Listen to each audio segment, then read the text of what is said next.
part of how envious in-game leader Happy has survived for so long in his career, and without actually as much widespread criticism for most of it as he may otherwise have gotten, is because it didn't matter if his team won or lost the game. He'd always have good stats within the context of his team, above average against the rest of his teammates. And so it always looked like he played well or he did his job as a player, even if the others lost. And so people would always blame Devil or Kiyoshima or other players in the team for envious losing. So you'd think to yourself, fantasy esports pool should be the ideal place for Happy, right? That's where he should try and make money from now on, because, you know, it doesn't matter there if you win or lose the game as a team. It just matters how good the stats are of the player in question as to whether they count for the fantasy esports team. But here's where Happy would even fail in this setting. Because when you play fantasy esports, yes, it doesn't matter if the team that your player plays for wins or loses, so Happy would be fine in that sense. But it actually does really matter what the stats of the teammates of the player in question are in terms of your fantasy team. So you need all the players in your fantasy team to be getting some kind of good stats, or if they're a cheap player, just to not be giving up too many stats, because you need the collective team to win out and be placed at the top of the scoreboard and top of the ranking in terms of total points. So that's where you can kind of make up the ground that someone like Happy hasn't managed to yet in the game, and figure out that key component of doing well with these players, but also the team element. It's a team game, you know. It's not just about individuals and about the scoreboard. It's about collectively what we can do on the scoreboard. So Team EnvyUs right now is shit.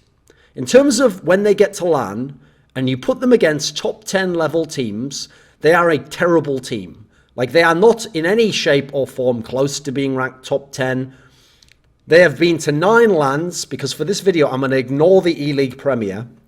Not because they got out of the group and did fantastically. No, they did. But that tournament hasn't finished yet. They've only played the group stage there. So I think it's unfair to add those stats into the others, because the others are stats from tournaments that have all played out their entirety.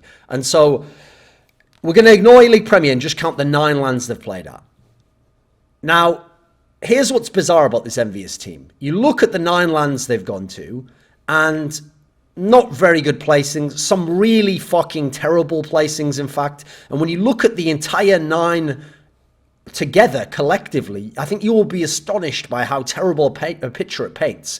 But 4 of those LANs they wouldn't have gone to if they played equally as bad online. They would have only gone to 5 of these 9 LANs. So of the 9 LANs, 4 of them they directly qualified for. They were not invited to these tournaments, and yet they qualified. So they qualified for EPL, where no one gets invited. They qualified for DreamHack Masters Malmo, where they were not invited because they're not a top team. They qualified for ESG Mykonos, where also they were not invited. And they qualified for ESL1 New York, where they were also not invited. And at some of these LANs, they're beating out good LAN teams, much better teams, teams like G2, teams like Gambit, the major winners, and they're denying these teams spots at LANs. In fact, in this sense, I'll also mention, since I'm not going to count it as a stat, that they also beat out, I think it might have been Gambit, they beat out to get to the E-League Premier. They also qualified for that one. So what's bizarre is they are so bad offline, and yet online, they're actually pretty good. They're one of the better teams in Europe online. So the bizarre thing about the EnvyUs team is the expectations for this team were better than what they're currently showing us online and have shown us throughout these 9 different LAN tournaments.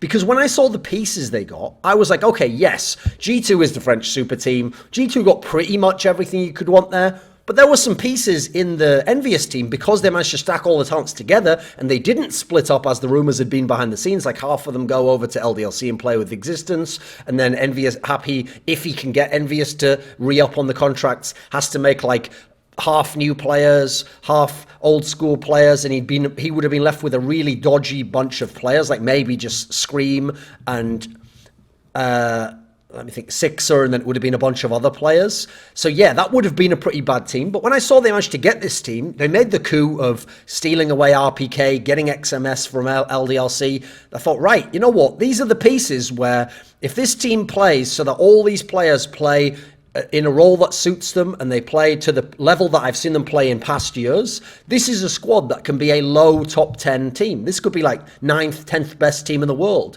First and foremost, they had Scream. Now, Scream, absolutely, in terms of talent and ability, could have been on G2. He obviously was the year before, and he has the ability to be part of a French super team, to be part of one of the best teams in the world.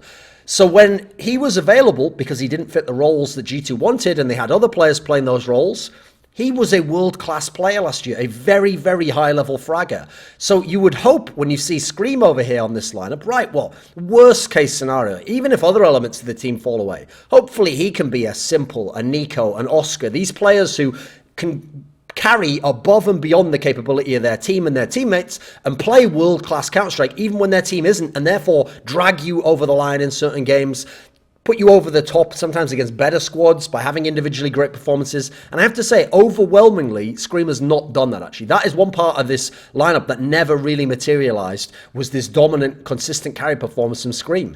You had XMS coming in, the new guy, the guy everyone knew the least about from LDLC, who'd looked pretty promising in LDLC. And the way he'd been used in LDLC, you thought to yourself, right, Happy teams famously rely on the entry fragger being someone who can just do that job. Usually it's a pretty brutal role when you're the entry fragger for Happy. You're kind of the guy who just literally goes in first nearly all the time, and you're rushing through a brick wall on executes. You don't always have full utility helping you in those settings. So I thought, XMS, he's a young guy, but he's got some skills. He's done a good job in LDLC. He's kind of been trained up under existence there. Okay, he can do some things in this team. Hasn't really lived up to his billing in this squad. I don't think he's been well used entirely, but he's been in really tough spots a lot of the time. Happy is one of the all-time great players. Even calling from the in-game leading position, he's been very successful doing so. So you'd hope if he gets back in individual form, he gets very motivated, he figures out how to use some of these pieces.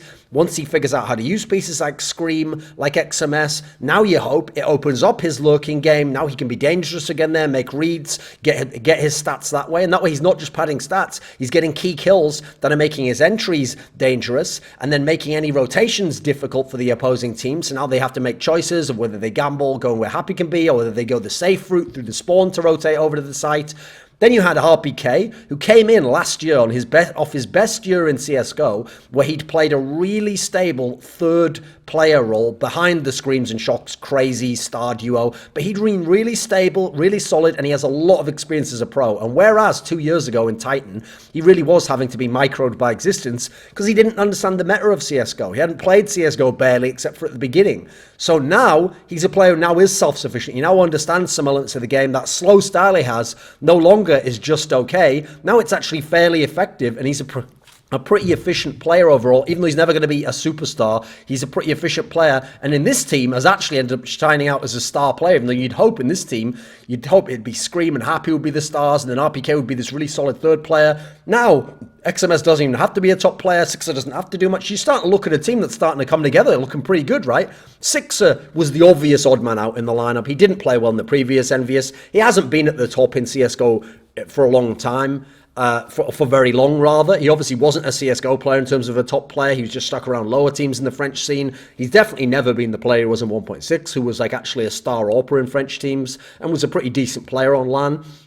He's never been that player. He's never been a good AWPer, actually, in CSGO from what I've seen. So he was always the obvious man out. But if these other pieces had been in place, it wouldn't have mattered as much. Now you look at how they've played offline, because we've got to start with the offline performance, actually, to show you how bad the picture is. Then we'll explain how it gets better online and maybe some of the reasons as to why. So, as I said, excluding E-League Premier, this team has played in 9 LANs. Now, in those 9 LANs they've played, they came last place in 6 of them. So in 2/3 of their LANs, last place finished, dead last.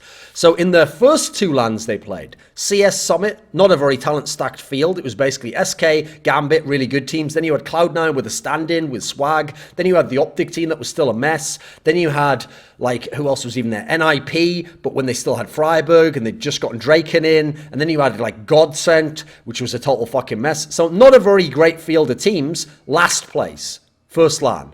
Then you had DreamHack Tours. Not a really super difficult field. Not a whole bunch of killer teams. Last place. Then you had their 3 most recent LANs, excluding E-League Premier. Also last place. DreamHack Malmo, very stacked tournament. Dead last. ESG Mykonos, not a mega stacked tournament, but some decent teams. Dead last again. ESL 1 New York. Yes, pretty good tournament. Dead last again. And from the easiest group of them all. Whereas Group B was the tough one there.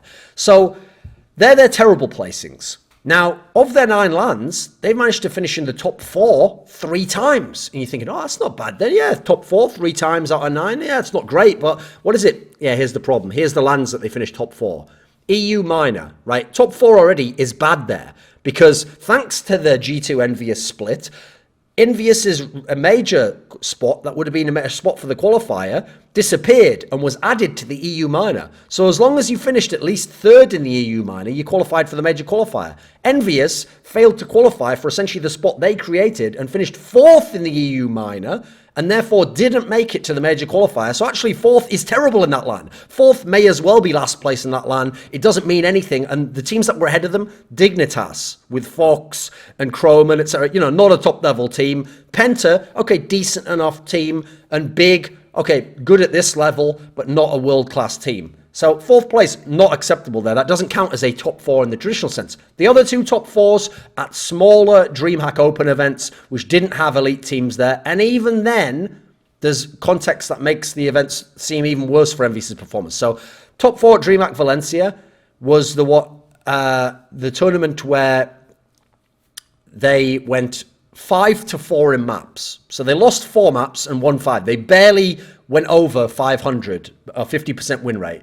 During that tournament, they lost to KPI, a local Spanish team that you've never heard of, and they lost to NIP, a team that's decent, but still on the mend, still getting things together with their new roster. DreamHack Atlanta, this is obviously the really great event. This is the one that I think they won. They went 7-3 in maps, still lost 3 maps, even though there weren't very many good teams there. The best team at the tournament was Hellraisers, who themselves were falling apart, and now, since then, had roster moves really fractured. No one in the entire tournament was ranked in the top 10, and this is Envious' best LAN placing, one of their only top 4 finishes. At 2 LANs out of the 9 they went to, they managed to win more maps than they lost. So only 2, and it was those 2 I just listed, DreamHack Open events. At 6 of the 9 LANs, they lost more maps than they won. So they're having a losing rate. Of the 6, 3 times they didn't win a single map at a LAN. 3 different LANs. 5 times they won 1 or less maps. 1 or 0 at a LAN. 5 times out of 9 they couldn't get over 1 map won at a LAN. In terms of maps offline, they've only won 41.82%. They've played top 10 ranked opponents in 12 maps offline and only won 2 of those. They've only won on 5 of the 7 maps in the pool offline. And their best of 3 win rate is only 43%, even though they have only once ever faced a top 10 ranked team, SK Gaming, and they lost that one. So in their best of 3s, they're not even playing ranked opponents, and they're losing the majority of those best of 3s. Their map pool, this is one of the reasons why you'll start to see why they're so poor offline. Their map pool is very weak. They basically have a winning record on 2 maps. That's Cobblestone and Inferno. Cobblestone, they've actually been pretty strong on. Even though they lost their last 3 in terms of the tournaments I'm talking about, they're pretty good on that map overall. They've won it 10 times offline and 16 times played it. So pretty solid there. If you can get it against certain teams, they have a chance to win on it. Problematic for them that some teams ban it, but okay. Then they've got Inferno as well. I'll give them credit here. Inferno's a map that a lot of teams have struggled to get to grips with. They've won that 60% of the time. They won 6 times out of 10. That's pretty good. Beyond that, it starts to go to shit. So Cobble's very strong. Inferno pretty good. They play Train a lot and they lose it a lot. They play Cash a lot and they lose it a lot. They play Overpass a little bit when forced to, and I've actually grabbed a couple of wins there, but they've only won 2 out of 5 there. They've never won Mirage offline, never won Nuke offline. Remember, again, we're ignoring E-League Premier. So 2 of the maps, they've played Mirage and Nuke a collective 7 times and never won once on them. So you can already see, if you've only got 2 maps you can really win on with any reliability, you're not going to win the series. You're not going to get very far. You're going to have to hope that you get people in group stages who'll play you on Cobble or Inferno, which is what the SK Gamings of the world and the G2s of the world have been willing to do sometimes, which is why Envious ever gets any wins, to sometimes get top 4s and to sometimes get some single wins offline when they're such a bad team offline. Now, funnily enough, their style of play is actually, this is what's interesting when you consider how critical I am of them, is that actually they're doing it mainly from T-sides. Like when they win on all of those 5 maps out of the pool that they've got wins on, they're doing it by winning the T-side. They're winning the T-side on Cobble. They're winning the T-side on Inferno. They're winning T-side on Train, Overpass, Cache. These are the maps that they're winning T-sides on. And particularly Overpass, Train, Inferno, Cobble, they've had some pretty good T-sides where they use utility, where they have the guys set up in prop positions and they're able to win T-sides. Their CT sides are dreadful, and that's a big part of their problem. So let's look at the 2 best maps they've got. Let's look at the kind of the rays of light and see the good things that they're doing to win these maps. So on Cobblestone, when they attack the A site and they go down the lower mid area, this is where they've been really good at their base. They set up here, they use utility to take over the matrix area, to smoke off the mid area, and then they get set up and they take over A. And A is their most successful site. This is the one where they trade kills well. They've got good entry flashes coming in from Sixer, actually, who's at the back oftentimes. And they're able to get in and get a lot of hits onto this site. When they go to the B site, this is what's bizarre when you consider how much they win on Cobble. Their B sites hits actually aren't that good. Like on that site, they largely rely on RPK and Happy working the drop together, using Molotovs for executes so they can go in together and take that. Happy's always traditionally been going in that position many, many times because he likes to get flanks off, likes to get lurks off. Their CT side on this map, though, despite how many wins they have, is actually pretty 50-50 and seems to largely be predicated on them winning the pistol round. If they don't win the pistol round, odds are they're not going to win it. And actually, one of the few rays I like on the CT side has been RPK as well, who as you'll find out in this video, is pretty much the sole star player of that team. Because RPK has been doing a good job kind of aping what Cold Zero does from SK Gaming, where he plays around the drop area, a tricky position to play, but if you have a stable player like that, that actually seems to be a very effective way in the modern day to play it by how the success of SK and of Envious, whereas traditionally before that you often put like the tricky player in there, the JW, something like that, who's willing to take all these weird angles every time. Now you want actually a consistent player in there who plays well off his utility. So that's their Cobblestone, their best map by far. Now let's talk about their Inferno, which has obviously been kind of a surprise map, a lot of people willing to play it, and they've been able to get some big wins on it.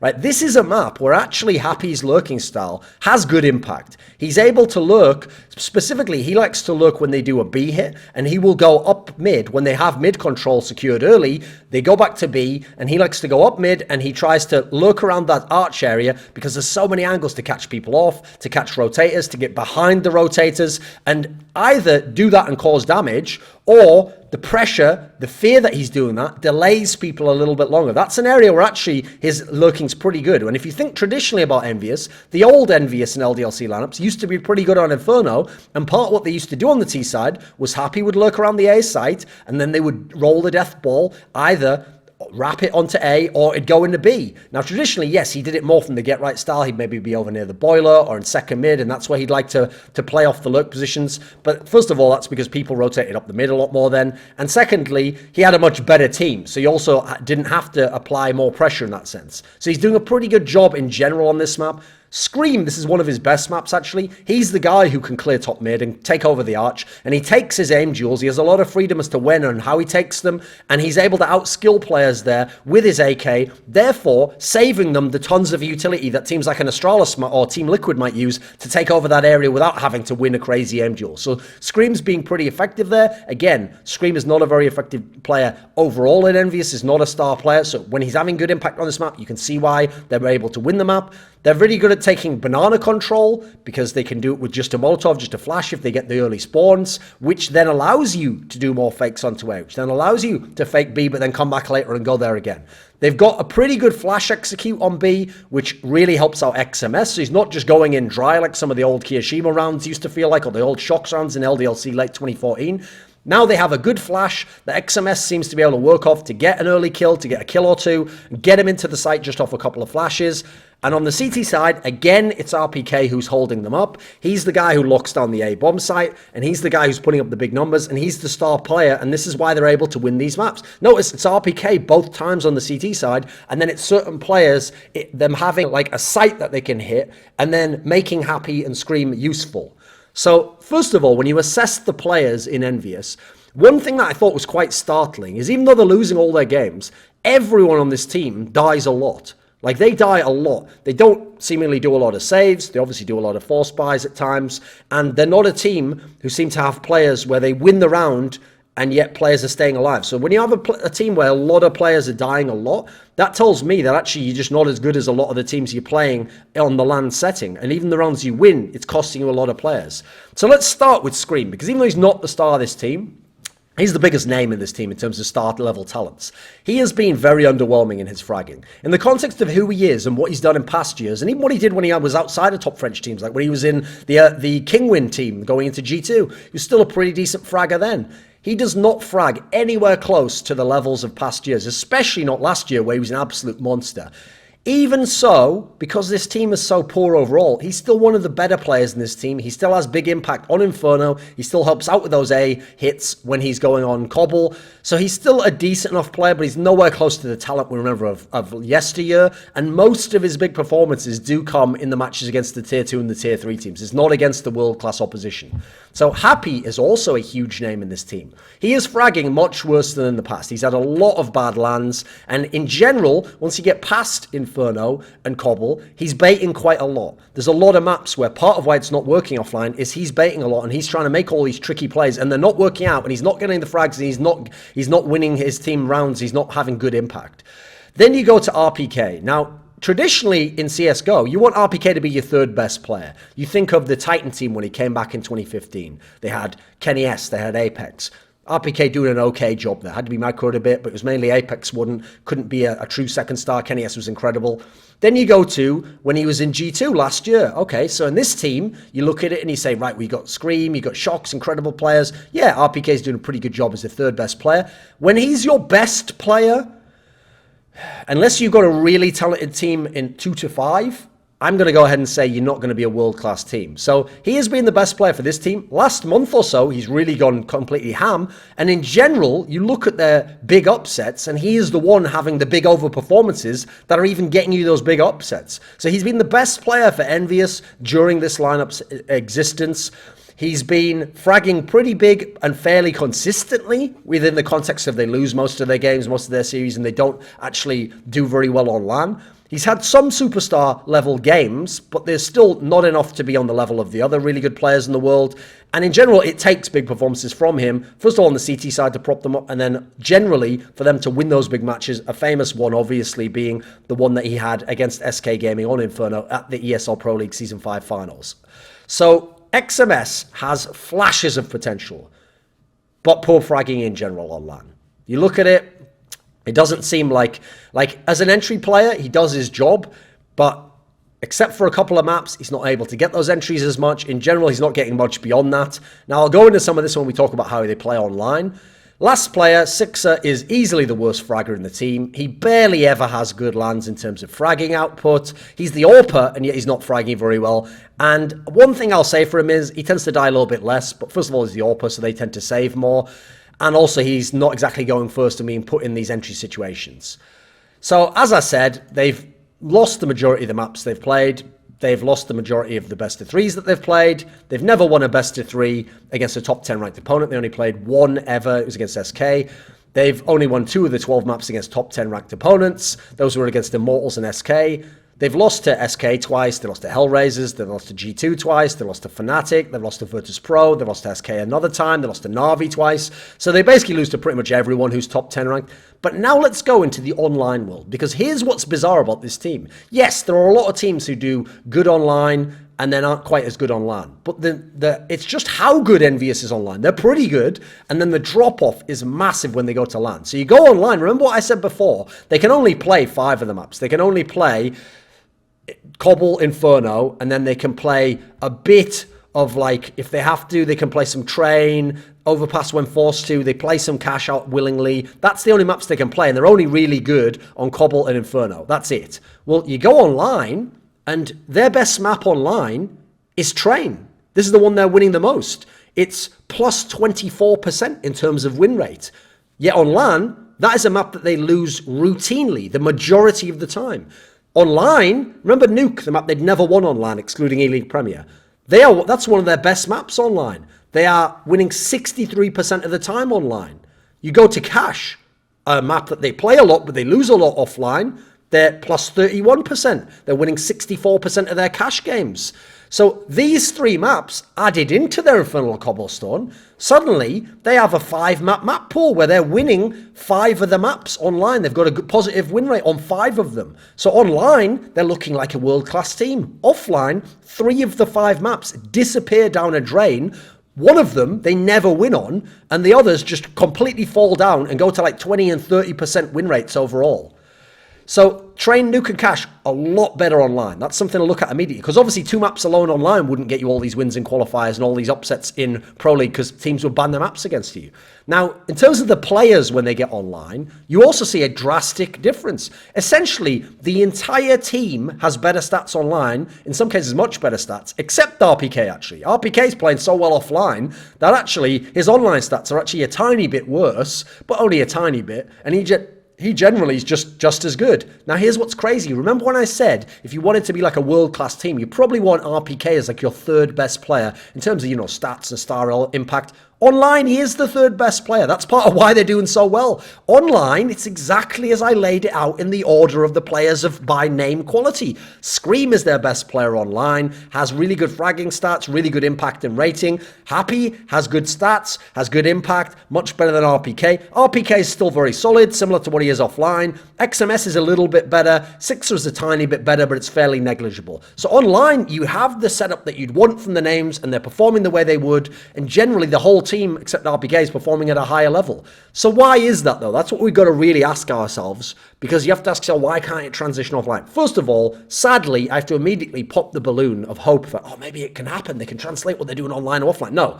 First of all, a lot of the matches they're playing online are in online qualifiers because they're not getting invites to these tournaments. And so before they get to face the big teams that they sometimes upset, they're playing a lot of weak teams, a lot of tier 2, tier 3, and sometimes below teams. And so against those teams, is it any surprise that Scream dominates in terms of aim? Is it any surprise that Happy's lurks have a massive impact against teams that haven't played him offline, don't really understand his game as much, and aren't as tactically adept anyway?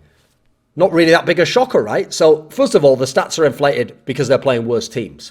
Then, though, you have to look at the way Happy is playing, and this is where you really see the disconnect in how Happy the LAN player plays and Happy the online player. Because when he plays online, it seems like he just calls straightforward tactics. Like, they make the initial base tactic, and then he calls one read off it, like, right, we're just going to group up and hit this site now, and they just go and do it. And yes, it's very color by numbers and staying within the lines, but it works. It's actually working. And this is where you see him go offline. And now Happy seems to think it's late 2014, early 2015, when he was a very good player and had a really good control over the metagame.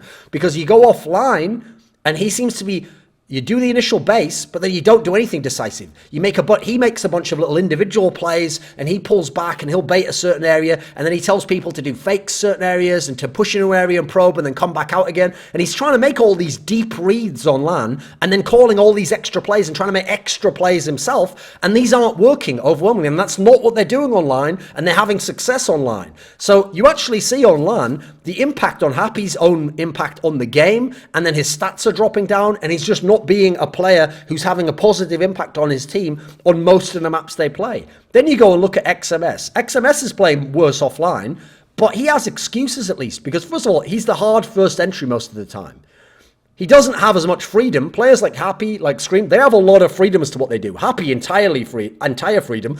Scream, freedom as to when he takes a duel and at what timing, and it's really up to him how he takes a duel. These players should be getting theirs no matter what, but they're not offline. They only are doing it online. XMS has one of the toughest roles in the team, doesn't seem to have much freedom, just does what he's told over and over again, plays those default spots again and again, and because the team's doing so terribly, and they have to basically win T-side, so much pressure on him, that he doesn't do very well overall. So I actually think that you look at this squad, there are good reasons why they're doing well online. A lot of them, it doesn't matter if they try and apply these things offline, they're probably not going to do as well. And their online game is absolutely fool's gold, because you watch them online and they win on Train, they are pretty good on Nuke, and they can get tons of wins on Cash. And then you go and look at them offline, non-existent, and it's only the Inferno and Cobble show generally for this Envious team. So this is a squad where if you knew how much they were paid, you'd be shocked. If you look at the names, they don't live up to it except online.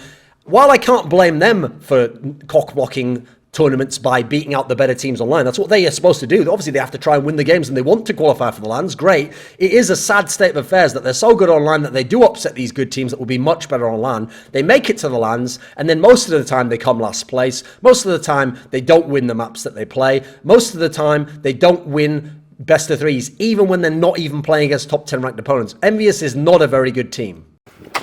Machine here, and you're watching Thorin's YouTube channel. 20-minute video for 2 minutes worth of content. Gold.